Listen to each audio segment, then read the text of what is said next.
Welcome back, otakus! Today, we're going to recap about the movie Over the Sky. Yep, that's right, we're doing recaps now. So if you want to see more videos like this, make sure to smash that like and drop a comment below. Let's go! Just like a lot of anime movies, Over the Sky starts with a dream sequence. We see a flashback of a little girl and a boy building something with rocks, and an adult girl walks towards them. In the next instance, their little rock formation breaks down, and our girl is pushed back into reality. She wakes up and realizes she's late to school and she hasn't done her homework. She finishes them up and gets ready to go to school. Our girl's name is Mio Mayamasu, and she has two best friends named Arata Kishimo and Madoka. She meets them at the train station. At school, Arata notices that Mio is more exhausted than before, but she brushes it away. Shortly afterwards, they get their exam scores and Mio sees that she has scored a 20 on her recent math exam. Oh, poor girl. During the lunch break, Arata and Mio speak about the boundary between sky and space, and Arata says it's called Over the Sky. そうだな。例えば、空の彼方とか。 The two of them take a break on the weekend, and at the end of the day, Arata gives Mio a bracelet saying it has a good luck charm. He tries to confess to her, but Mio changes the conversation. Soon, after their markup exams, Mio's best friend, Madoka, asks if Mio likes Arata, and Mio lies, saying she has no feelings for him. Later that day, Mio sees Arata and Madoka together in the train station and becomes jealous. Mio and Arata have another trip where they visit a fortune shop. Arata starts to see white orbs, and the fortune teller warns that trouble is on the way. Arata screams after having a panic attack, then he grabs Mio and runs away. Mio shrugs him off along the way and questions their relationship. When Arata is about to speak, Mio rejects him straight away, saying that there's nothing between them. She leaves a crestfallen Arata behind, but immediately regrets it that evening.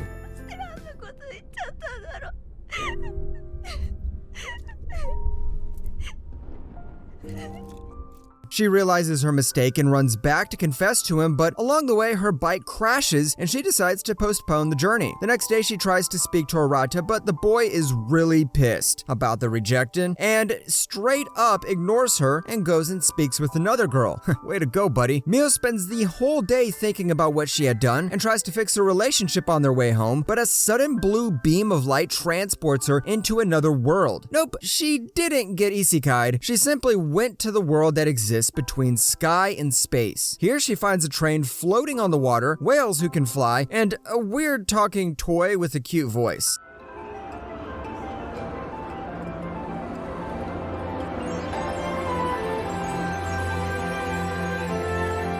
That toy's name is Gimmon, and he explains that Mio is in the world border. He tries to lead her through a doorway, which will make her forget everything about the human realm. But a kimono-wearing girl comes running towards Mio and explains the reason Mio arrived at the world border is because of an out-of-body experience. Soon the world is invaded by someone known as the Requiem, and the three of them run off to a train station to escape. Once they're inside, the kimono-wearing girl introduces herself as Kyuku-chan and explains if Mio needs to go back to the human realm, she needs a train ticket and a desire to return. She tries using her cell phone to call Arata, and surprisingly it works. Arata gets confused on how Mio is calling when her unconscious body is right in front of him, so he hangs up on the call and runs away from the room.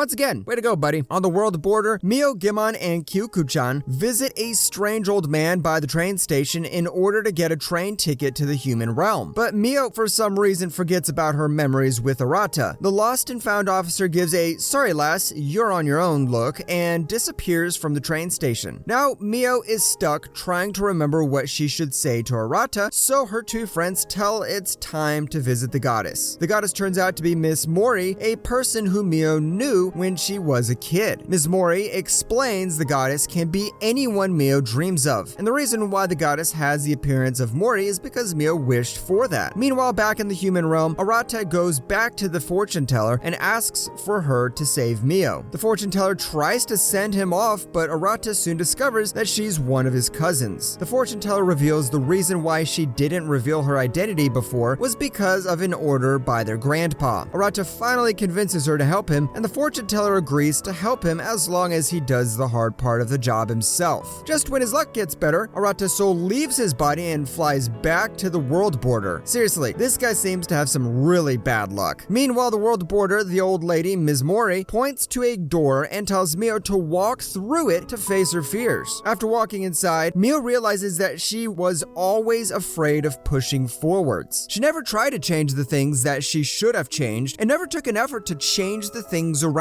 her. Then she breaks into song, walks through her memories, and comes back out to get a train ticket. She remembers what she needs to say to Arata and finally gets the train ticket.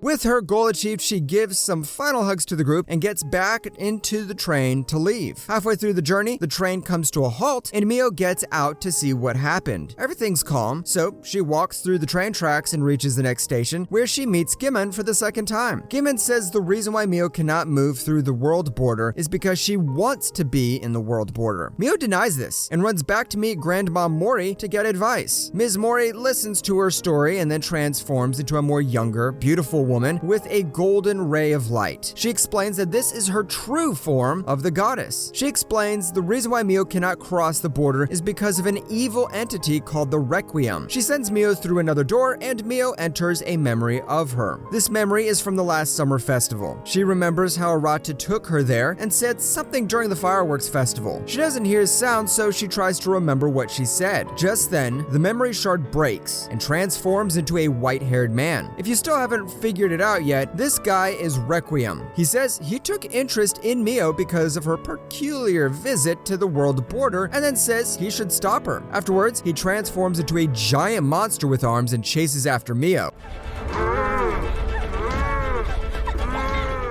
Our girl seems to have some good luck lying around her because Gimmon comes to her rescue. Knowing he doesn't have enough physical strength to defeat Requiem, Gimmon throws Mio into his mouth and she gets isekai'd into another part of the world border where she gets rescued by a flying fish. This flying fish turns out to be Kyuku-chan, and together they try to escape Requiem's grasp. At the final moments, they fail, and Mio falls back into the water and realizes she's ready to give up. Just then, Arata comes to her rescue, and together they break free from the illusion and land on another part of the world border. Mio finally realizes what Arata had been trying to say to her. She remembers that Arata confessed his love to her during the fireworks festival, and she pretended not to hear it. Just when the two lovers are reunited, Arata's figure begins to fade. Back in the human realm, the fortune teller tries to bring back Arata. Once he wakes up, he snaps at her, asking why she brought him back. The fortune teller explains that Arata has the ability to travel to the world border using his astral body, and that could be extremely dangerous. Together, the two head off to the hospital Mio is in. Meanwhile, Mio's own astral body reaches the hospital, but when she meets Arata, she realizes he doesn't see her. Requiem comes back again and explains that she met with a fatal injury the day she had the car crash, and she had been in her astral body ever since that day. Remember when Arata seemed to ignore her back at school? That's because he didn't see her. Mio?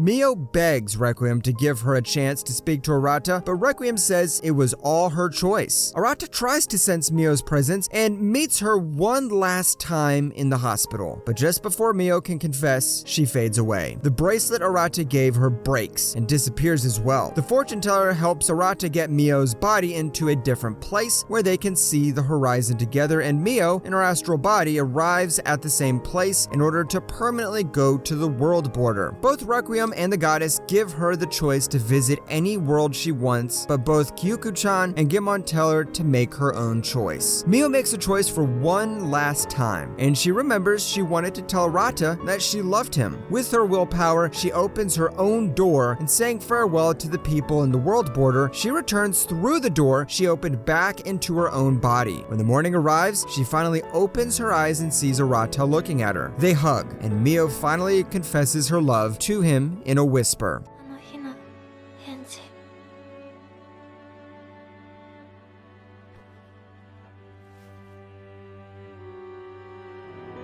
So that's the end of the recap of Over the Sky. If you enjoyed the video, make sure to like the video and hit that subscribe button. That said, I'll see you all in the next video.